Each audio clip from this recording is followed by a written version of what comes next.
Well, Americans will soon be able to get updated COVID-19 vaccines. Just about an hour ago, a CDC panel voted 13-1 to recommend a new booster for all Americans 6 months and older. Just Monday, the FDA approved and authorized both Pfizer and Moderna's updated versions of the shot. 13 on your side's Nate Belt talked with the doctor today about what you need to know. Nate? Yeah, Charlie, with that approval from the CDC, I'm told the latest COVID vaccine could be available to the public as soon as tomorrow.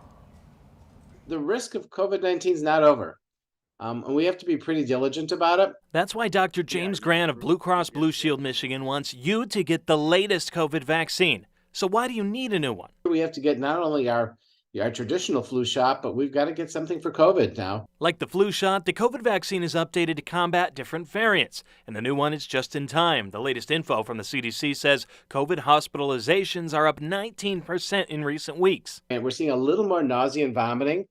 We're seeing a little bit higher fevers.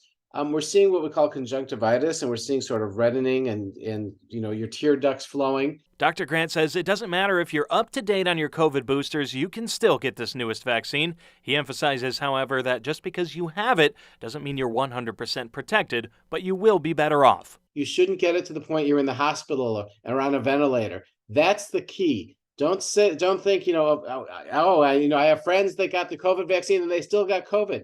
Because what did happen is the COVID that they got was far less severe than what they would have had if they didn't have the vaccine. Dr. Grant says there will be plenty of vaccine available, so you won't have to wait to get one. You can ask your primary doctor about it, or they'll also be available at drugstores and pharmacies. In the newsroom, Nate Belt, 13 on your side.